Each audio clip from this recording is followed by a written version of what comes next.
था, मोहब्बत नहीं करता था। जुमे का दिन था, उसने एक मस्जिद में जुमा पढ़ा और उसके साथ ही एक अल्लाह के वली ने जुमा पढ़ा। तो उसने कहा कि आज मैं देखता हूँ कि लोग वलीउल्लाह को कैसे मानते हैं, बड़ी मोहब्बत करते हैं और बड़ा अदब और एहतराम करते हैं। आज मैं इनका भोंडा फाड़ता हूँ कि वलीउल्लाह आखिर करते क्या हैं। तो उस वलीउल्लाह ने, हज़रत साहब ने जैसे ही जुमा पढ़ा, जुमा पढ़ के फ़ौरन मस्जिद से बाहर आ गए।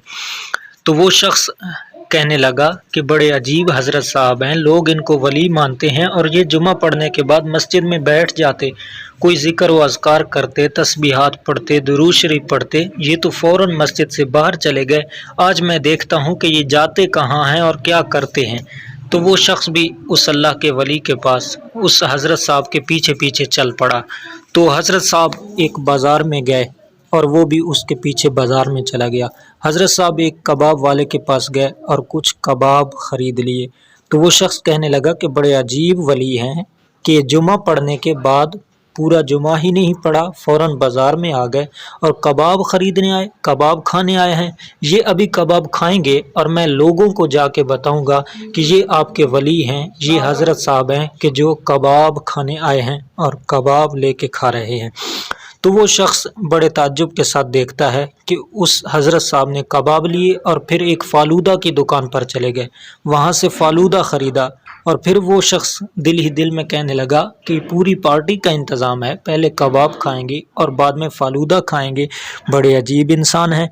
तो वो हज़रत साहब जो हैं वो कबाब और फ़ालूदा ख़रीद के चले गए एक जंगल की तरफ। फिर उसके दिल में ये सोच आई कि अच्छा, ये जंगल की तरफ जा रहे हैं, वीराने की तरफ जा रहे हैं कि जहाँ बैठ के अकेले में खाएंगे, कोई देखे ही ना, कोई आए ही ना। तो बड़ा अजीब वाक़या है। तो वो कहते हैं कि अचानक कुछ देर चले कि एक बस्ती आ गई और एक बस्ती में हज़रत साहब रुके। एक ही घर था उस बस्ती में। तो उस घर में चले गए और देखा कि एक शख्स बीमार लाचार चारपाई पर पड़ा हुआ है। तो उसको वो कबाब और फ़ालूदा खिलाने लग गए।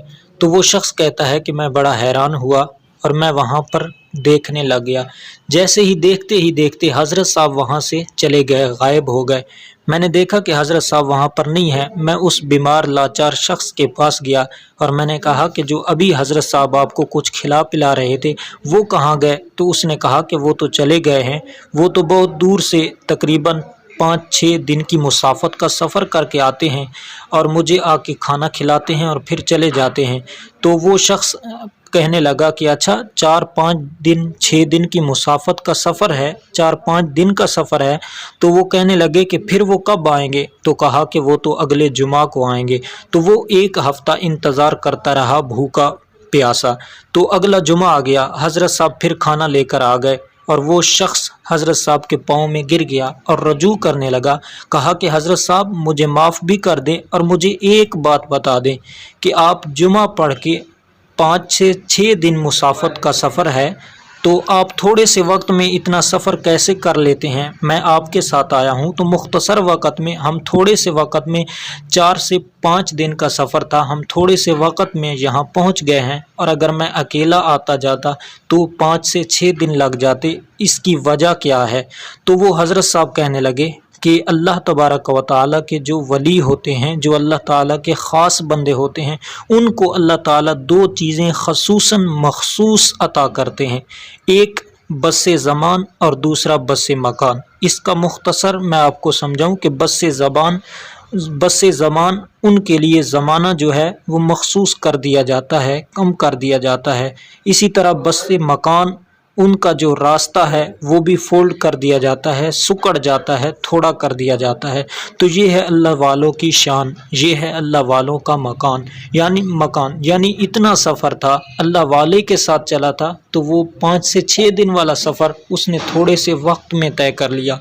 तो सामीन कराम, अल्लाह ताला से दुआ है कि अल्लाह ताला हमें अल्लाह के वलियों की, अल्लाह वालों की मोहब्बत नसीब फरमाए। आमीन बिजाहिन नबील अमीन।